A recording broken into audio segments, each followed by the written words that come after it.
Ride start చేసిన కాసేపటికే చాలా issues. First of all దీంట్లో బ్రేక్స్. ఈ బ్రేక్స్ ఏమంత స్ట్రాంగ్ ఏమి కాదు, చాలా సాఫ్ట్ బ్రేక్స్ ఇవి. అంటే దీంట్లో ఫ్రంట్ అండ్ బ్యాక్ రెండు కూడాను drum breaks, same like Ola S1 Air and Ola S1 X Plus. కానీ వాటిలో డ్రమ్ బ్రేక్స్ అయినప్పటికీ కొంచెం స్ట్రాంగ్ గా ఉండేది. దీంట్లో చాలా వీక్ బ్రేకింగ్ ఇది. ఇన్ఫాక్ట్ దీని నార్మల్ మోడ్ లో యాక్సిలరేషన్ కూడా చాలా తక్కువ ఉంది. అంటే సుమారుగా S1 Pro, S1 Air లో ఎక్కువ మోడ్ లాంటి ఫీలింగ్ ఇస్తుంది దీంట్లో. ఇవి రెండు చాలదన్నట్టు చాలా ఇష్యూస్ ఉన్నాయి ఈ బండిలో. రైడ్ స్టార్ట్ చేసిన వెంటనే ఒకదాని తర్వాత ఒకటి తారసపడుతూనే ఉన్నాయి. ఆ ఇష్యూస్ అన్నిటినీ రైడ్ చేస్తూ ఒకదాని తర్వాత ఒకటి చూపిస్తూ వస్తాను. ఒకసారి మనం హైవే చేరుకున్న తర్వాత దీంట్లో చాలా ఎక్స్పెరిమెంట్లు చేద్దాం. దీంట్లో సమస్యలు ఏమేమి ఉన్నాయి, ఏమేమి రావచ్చు, ప్రతిదీ చూద్దాం. సోఫార్ మనం 8.3 కిలోమీటర్స్ నడిపాం అండ్ 89% ఆఫ్ ఛార్జ్ ఇంకా బ్యాలెన్స్ ఉంది. ఇదే తరహాలో వెళ్తే సుమారుగా 75 నుంచి 80 కిలోమీటర్ల రేంజ్ రావచ్చు అనిపిస్తుంది. కానీ రైడ్ స్టార్ట్ చేస్తున్నప్పుడు డాష్ బోర్డ్ మీద చాలా కాన్ఫిడెంట్ గా నార్మల్ మోడ్ లో 100 కిలోమీటర్ల రేంజ్ వస్తుందని చూపించింది. ఓవర్ ఆప్టిమిస్టిక్ లా అనిపిస్తుంది నాకైతే. ఓలా స్కూటర్స్ నమ్మలేం. ఛార్జ్ 15-16% కి రాగానే ఎక్కువ మోడ్ కి పడిపోతుంది. నార్మల్ మోడే నిదానంగా ఉంది, ఎక్కువ మోడ్ ఇంకా స్లోగా ఉంటుంది. కాబట్టి రేంజ్ లాగేస్తుందేమో అనిపిస్తుంది. చూద్దాం. ఇవాళ మనతో పాటు ఒక పిలియన్ కూడా ఉన్నారు. సో పిలియన్ తో పాటుగా ఎంత రేంజ్ రాబోతుంది అనేది వాళ్ళు చూసేద్దాం. నేను ఒకటేసారి నా ఫ్రంట్ అండ్ బ్యాక్ రెండు బ్రేక్స్ వేసాను. వేసిన వెంటనే యాక్సిలరేటర్ పనిచేయట్లేదు. స్కూటర్ ఆన్ లో ఉంది, మోటార్ ఆన్ లో ఉంది, అస్సలు పనిచేయట్లేదు. రేవ్ బ్రేక్ ని మళ్ళీ నేను పట్టుకొని వదలాలి, అప్పుడే పనిచేస్తుంది. ఇదే సమస్య రోడ్డు మధ్యలో అయితే ఎంత భయంకరంగా ఉంటుందో ఒకసారి ఊహించుకోండి. నాకు తెలిసి రేవ్ బ్రేక్ యొక్క వైరింగ్ లో ఏదో సమస్య ఉంది. ఒక్కోసారి పనిచేస్తుంది, ఒక్కోసారి పనిచేయదు. ఇదిగో మళ్ళీ పనిచేయట్లేదు. ఇప్పుడు పనిచేస్తుంది. ఇప్పుడు ఒకసారి నార్మల్ మోడ్ లో యాక్సిలరేషన్ ట్రై చేద్దాం. ఈ రోడ్ లో ఇన్ 3, 2, 1 ఫుల్ థ్రాటిల్ ఇచ్చాను. 20, 25 చాలా నిదానమైన acceleration. S1 Pro, S1 Air లో ఉన్నంత యాక్చువల్ నార్మల్ మోడ్ లా ఫీలింగ్ ఏమాత్రం లేదు. ఇది కొంచెం డౌన్ గ్రేడెడ్ వర్షన్ లా ఫీలింగ్ ఇస్తుంది. ఇది అంటే మన నాప్టార్ వర్షన్స్ లాగా. సుమారుగా ఆ స్కూటర్లలో eco mode and normal mode మధ్యలో ఉన్నంత యాక్సిలరేషన్ స్ట్రెంగ్త్ దీనికి ఇచ్చినట్టుంది. ఇది Ola S1 X 3 kWh version. ఇది బెంగళూరులో ఈ బండి ఓనర్ కి 95,000 ఆన్ రోడ్ ప్రైస్ కి దొరికింది. ఇదే S1 X లో ఇంకా 2 వేరియంట్స్ ఉన్నాయి, 2 kWh అండ్ 4 kWh. బేసిక్ గా ఒక 20 కిలోమీటర్స్ తక్కువ ఎక్కువ, ఒక 10,000 రూపాయల డిఫరెన్స్ తో ఈ పర్టికులర్ స్కూటర్ తీసుకున్న ఆయన తన రేంజ్ రిక్వైర్మెంట్స్ బట్టి, అవసరాల బట్టి, తన బడ్జెట్ బట్టి ఈ బండి తీసుకున్నారు ఆయన. Range update. ఇప్పటిదాకా మనం 23.3 కిలోమీటర్స్ నడిపాం. 70% ఛార్జ్ ఇంకా బ్యాలెన్స్ ఉంది. ఇదే తరహాలో వెళ్తే మనకి 75 కిలోమీటర్లు కూడా వస్తుందా రాదా అన్నట్టుగానే ఉంది. కానీ డాష్ బోర్డ్ మాత్రం చాలా కాన్ఫిడెంట్ గా ఇప్పటికీ చూపిస్తుంది 70 కిలోమీటర్ల రేంజ్ వస్తుంది. అంటే ప్రతి 1% ఆఫ్ ఛార్జ్ కి 1 కిలోమీటర్ రేంజ్ వచ్చే తీరుతుంది అని చెప్తుంది. కానీ మనకి ఇప్పటిదాకైతే ప్రతి 1% కి 1 కిలోమీటర్ రానేలేదు. అండ్ దీంట్లో కోస్టింగ్ రీజనరేషన్ కూడా ఇప్పటిదాకా స్ట్రాంగ్ అయినట్టయితే ఏమీ అనిపించట్లేదు. ఇప్పుడు మనం హైవే మీదకి వచ్చేసాం. Coating regeneration, top speed, full acceleration మొత్తం ఎక్స్ప్లోర్ చేద్దాం. In terms of build quality ఈ బండి అండ్ S1 X Plus యొక్క build quality S1 Pro, S1 Air కంటే బాగుంది. S1 Pro, S1 Air లో ఉన్నంతగా ఇక్కడ పెద్ద డాష్ బోర్డ్ లేదు. ఆ డాష్ బోర్డ్ చుట్టూ హాలో స్పేసెస్ ఏమీ లేవు. చాలా చిన్న డాష్ బోర్డ్, చాలా కాంపాక్ట్ గా సింపుల్ డాష్ బోర్డ్. ఎటువంటి హాలో స్పేసెస్ లేవు, అంత పెద్ద స్ట్రక్చర్ లేదు. ఇన్ఫాక్ట్ ఇక్కడ ఫ్రంట్ లో అసలు హాలో స్పేస్ ఉన్నట్టుగానే ఫీల్ అవ్వదు, thanks to not having that dash board. So కాబట్టి దీంట్లో టచ్ స్క్రీన్ డాష్ బోర్డ్ లేకపోవడం మంచిదే అయింది. కానీ ఓవరాల్ స్కూటర్ బిల్డ్ క్వాలిటీ అంత బాగాలేదు. కాన్ఫిడెంట్ రైడ్ మీకు రాదు. ఇన్ఫాక్ట్ ఒకటే చేత్తో నడపాలని చూస్తే అసలు ఏమాత్రం కాన్ఫిడెంట్ రైడ్ రానే రాదు. కానీ S1 Air and S1 Pro తో కంపేర్ చేస్తే కొంచెం బెటర్ గా ఉంది. ఇప్పుడు ఫ్లైఓవర్ కిందకి వెళ్ళబోతుంది. ఆ కిందకి వెళ్ళే స్లోప్ స్టార్ట్ అయిన వెంటనే కోస్టింగ్ రీజనరేషన్ స్ట్రెంగ్త్ చూద్దాం. అండ్ మిగతా ఓలా స్కూటర్స్ నడిపిన నా ఎక్స్పీరియన్స్ తో 100% నుంచి 90% ఛార్జ్ వస్తున్నప్పుడు కోస్టింగ్ రీజనరేషన్ స్టార్ట్ అయిందేమో అన్నట్టుగా చాలా మెల్లగా ఉంటుంది. 90% నుంచి 80% దాకా ఇంకొంచెం స్ట్రాంగ్ అవుతుంది. 80% నుంచి ఛార్జ్ తగ్గడం స్టార్ట్ అయిన వెంటనే కోస్టింగ్ రీజనరేషన్ చాలా స్ట్రాంగ్ అవుతూ వెళ్తుంది. ఆల్మోస్ట్ బ్రేక్స్ అవసరం లేదేమో అంత స్ట్రాంగ్ అవుతుంది. రెడీ? 3, 2, 1 1 2 25, 26 ఆల్మోస్ట్ 26 సెకండ్స్ పట్టింది 70 నుంచి 15-16 kmph స్పీడ్కి రావడానికి. అంత స్ట్రాంగ్ కోస్టింగ్ రీజనరేషన్ అయితే కాదు. ఇంకా దీని ఛార్జ్ తగ్గుతున్న కొద్దీ ఏమైనా స్ట్రాంగ్ అవుతుందేమో మరి చూద్దాం. రోడ్డు ఖాళీగా ఉంది. ఒకసారి టాప్ స్పీడ్ ట్రై చేద్దాం. ఇన్ 3, 2, 1 ఫుల్ థ్రాటిల్ ఇచ్చాను. చాలా సాఫ్ట్ యాక్సిలరేషన్. సుమారుగా చేతక్ అర్బైన్ లో ఉన్నంత యాక్సిలరేషన్ ఫీలింగ్ ఇస్తుంది. 35, 38, 40 అసలు ఎటువంటి జర్కు లేదు దీంట్లో. చాలా సాఫ్ట్ యాక్సిలరేషన్. ఎంత సాఫ్ట్ అంటే బహుశా ఈ బండిని ట్రాఫిక్ లో నడపడం కోసమే కస్టమైజ్ చేశారు అనిపించేంత సాఫ్ట్ గా ఉంది. ఇంకా ఇంట్రెస్టింగ్ పాయింట్ ఏంటంటే ఇంత సాఫ్ట్ యాక్సిలరేషన్ ఉన్నప్పటికీ రేంజ్ 70 దాకా వెళ్తుందా లేదా అన్నట్టుగా ఉంది బండి. 68 kmph, 70. In fact to be very honest నాకు కూడా ఇటువంటి యాక్సిలరేషన్ అంటేనే ఇష్టం. చాలా సాఫ్ట్ అండ్ రిలాక్స్డ్ గా ఉంటాయి యాక్సిలరేషన్. ఇప్పుడు ఒకసారి స్పోర్ట్స్ మోడ్ లో ట్రై చేద్దాం. ఇన్ 3, 2, 1 ఫుల్ థ్రాటిల్ ఇచ్చాను. ఇప్పుడు కొంచెం జరుకుంది. వావ్. 35, 40, 45, 50, 55, 60, 70, 80, 85, 87, 88, కమాన్ 91. వావ్ అడ్రినలైన్ రష్ కావాలి, ఆ కిక్ కావాలి అంటే మాత్రం దీంట్లో స్పోర్ట్స్ మోడే. చాలా స్ట్రాంగ్ యాక్సలరేషన్. అఫ్ కోర్స్ మన S1 Pro, S1 Airలో ఉన్నంత స్ట్రాంగ్ యాక్సలరేషన్ కాదు, కానీ S1X వరకు ఇది స్ట్రాంగ్ యాక్సలరేషన్.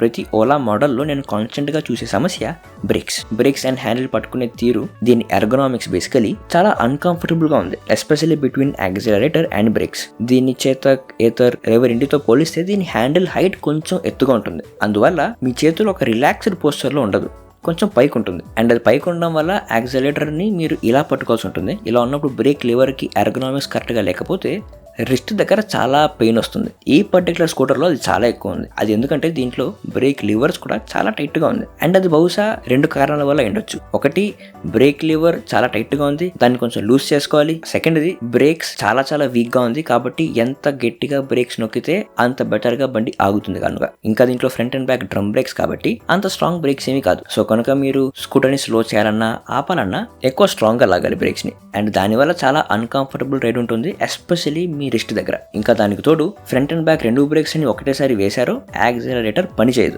అండ్ అది కూడా కన్సిస్టెంట్ గా లేదు. కాసేపటి దాకా ఇది సేఫ్టీ ఫీచర్ ఏమో అనుకున్నాను, కానీ ఇది సేఫ్టీ ఫీచర్ కాదు, ఎందుకంటే ఇది ప్రతిసారి ఒకటే బిహేవియర్ లేదు. ఇంకా ఈ స్కూటర్ ఓనర్ నాకేం చెప్పారంటే, ఈ బండిని తీసుకుని తన సర్వీస్ సెంటర్ కి వెళ్ళినప్పుడు రేర్ బ్రేక్ దగ్గర ఒక సెన్సార్ ఉందని, ఆ సెన్సార్ లో ఏదో సమస్య ఉందని దాన్ని రీప్లేస్ చేయాలని చెప్పి సర్వీస్ పర్సన్ చెప్పారట, కానీ దాన్ని రిపేర్ చేయలేదు. ఇన్ఫాక్ట్ ఇది ఏ పాత బండో కాదు, చాలా కొత్త బండి. సోఫార్ ఈ బండి మొత్తం కలిపి 330 కిలోమీటర్లు మాత్రమే నడిచింది.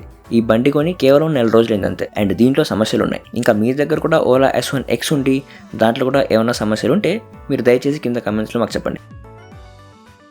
అండ్ మొత్తానికి ఓలా అట్లీస్ట్ S1X మోడల్లో హ్యాండిల్ బటన్స్ మార్చారు. ఇప్పుడు ఇంకా ఆ rubbery స్క్విషీ unresponsive buttons లేవిక.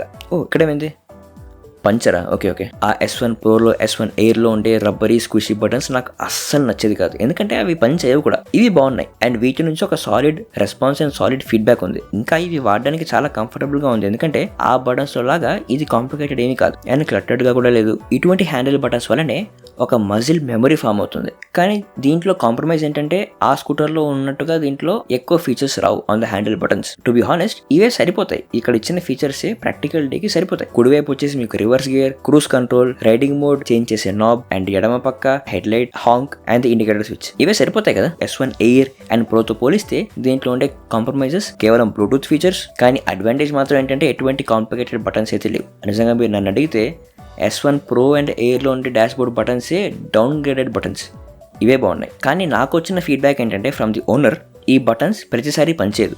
For example, cruise control and reverse gear button కొంచెం బలంగా 2-3 సార్లు నొక్కితే గానీ పనిచేయదు. కానీ నా వరకు మాత్రం నాకు ఈ డిజైన్ బాగా నచ్చింది. నా ఆశ ఏంటంటే రాబోయే ఓలా స్కూటర్ మోడల్స్లో ఇటువంటి స్విచ్చెస్ని పెట్టి ఇంకా దీన్ని అప్గ్రేడ్ చేస్తూ రావాలని.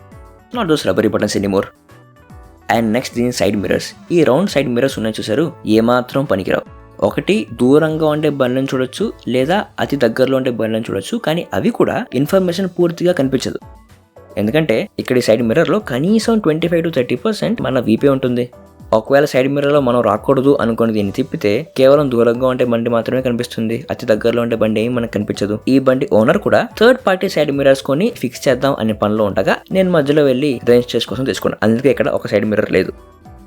ఓకే, ఇప్పుడు లాస్ట్ 20% ఆఫ్ ఛార్జ్ మాత్రమే బ్యాలెన్స్ ఉంది, కానీ డాష్ బోర్డ్ మాత్రం ఇంకా 21 కిలోమీటర్స్ రావచ్చు అని చెప్తుంది. కానీ ఛార్జ్ ఎప్పుడైతే 16% ఆర్ 17%కి పడిపోతుందో నార్మల్ మోడ్ నుంచి ఎక్కువ మోడ్కి వెళ్ళిపోతుంది బండి. అక్కడి నుంచి మాత్రం చాలా నిదానంగా నడుపుకుంటూ వెళ్ళాలి ఈ బండిని. ఆల్రెడీ మనకి నార్మల్ మోడ్లోనే స్లోగా ఉంది బండి, ఎక్కువ మోడ్లో నాకు తెలిసి ఇంకా విపరీతంగా నిదానంగా ఉంటుంది.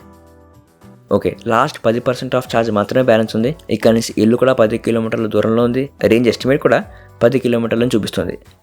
10% ఛార్జ్ ఉంది, 10 కిలోమీటర్లు వెళ్ళాలి అండ్ 10 కిలోమీటర్లు రావచ్చు అని చెప్తుంది. 10. ఇదిగో మళ్ళీ యాక్సిలరేటర్ పనిచేయలేదు. ఎప్పుడైతే నేను ఇక్కడ ట్రాఫిక్ కోసం అని చెప్పి 2 బ్రేక్లు ఒకటేసారి నొక్కానో యాక్సిలరేటర్ ఆగిపోయింది. ఇంకా నయం కార్నర్లో ఉన్న రోడ్డు మధ్యలో ఉంటే ఎంత భయంకరంగా ఉండేది. కోస్టింగ్ రీజనరేషన్ ఇప్పటికి కూడా అంత స్ట్రాంగ్ ఏమి కాదు, కానీ రైడ్ స్టార్ట్ చేసినప్పటికీ ఇప్పటితో పోలిస్తే కొంచెం స్ట్రాంగ్ అయింది ఇప్పుడు. ఇన్ఫాక్ట్ దీంట్లో మాన్యువల్ రీజనరేషన్ కూడా అంత పెద్ద స్ట్రాంగ్ ఏమీ కాదు. స్కూటర్ని కొద్దిగా స్లో చేసుకోవడానికి ఉంటుందేమో కానీ బండి ఆపాలి అంటే మాత్రం బ్రేక్స్ నొక్కాల్సిందే. లాస్ట్ 6% ఆఫ్ చార్జ్ బ్యాలెన్స్ ఉంది, కానీ ఇప్పుడు డాష్ బోర్డ్ మాత్రం కేవలం 4 కిలోమీటర్ల రేంజ్ మాత్రమే వస్తుందని చెప్తుంది. ఇక్కడ నుంచి ఇల్లు 5.6 కిలోమీటర్స్ దూరంలో ఉంది. ఇదే స్పీడ్ ని కన్సిస్టెంట్ గా మెయింటైన్ చేసే ప్రయత్నం చేద్దాం. అండ్ ఎప్పుడైతే మనకి స్లో చేయాల్సి ఉంటుందో అప్పుడు కోస్టింగ్ రీజనరేషన్, మాన్యువల్ రీజనరేషన్ చేద్దాం. కొంచెం రేంజ్ యాడ్ అయ్యే ఛాన్స్ ఉంది. ఇప్పుడు కేవలం 2 కిలోమీటర్స్ ఆఫ్ రేంజ్ బ్యాలెన్స్ ఉంది. ఇప్పుడు రేంజ్ ఎస్టిమేట్ చాలా త్వరగా పడిపోతుంది. ఇది అస్సలు ఎక్స్పెక్ట్ చేయలేదు. 10% ఛార్జ్ ఉన్నప్పుడు 10 కిలోమీటర్ల రేంజ్ ఎస్టిమేట్ చూపించింది. అక్కడి నుంచి మన ఇల్లు కూడా 10 కిలోమీటర్ల దూరంలో ఉంటుంది. అక్కడి నుంచి రేంజ్ డ్రాప్ మాత్రం చాలా భయంకరంగా ఉంది. కేవలం 1 కిలోమీటర్ ఆఫ్ రేంజ్ బ్యాలెన్స్ ఉంది. 800 మీటర్స్ దూరంలో ఒక చార్జర్ ఉంది. అక్కడ దాకైనా చేరుకోగలమో లేదో చూద్దాం. ఇక్కడ నుంచి చార్జర్ 300 ఆర్ 400 మీటర్స్ దూరంలో ఉంది. అక్కడికి ఎట్లాగైనా చేరుకునేసేయాలి. ఇప్పుడు ఇంకా మన దగ్గర 4% ఆఫ్ చార్జ్ బ్యాలెన్స్ ఉంది. ప్రతి ఓలా స్కూటర్స్లో సమస్య ఏంటంటే ఛార్జ్ 3%కి రాగానే బండి రోడ్డు మధ్యలో ఆగిపోతుంది. డీప్ డిశ్చార్జ్ అవాయిడ్ చేయడానికి ప్రతి మోడల్లోనూ ఇదే తంతు. సో మనం అక్కడికి 3% చేరుకునే ముందే మనం చేరుకోవాలి. ఓకే, సో మొత్తానికి 100% 0% ఆఫ్ రేంజ్ టెస్ట్ పిలియన్తో పాటుగా ఓలా S1Xలో ఇప్పుడు పూర్తయింది. రైడ్ మొత్తంలో దీని పెర్ఫార్మెన్స్ చాలా బాగుంది. ఇన్ఫాక్ట్ దీని నార్మల్ మోడ్లో కూడా చాలా స్మూత్ అండ్ కంఫర్టబుల్ రైడ్ ఇచ్చింది. స్పోర్ట్స్ మోడ్లో కొద్దిగా జర్కిలేడ్ అయినప్పటికీ కంఫర్టబుల్గానే ఉండింది.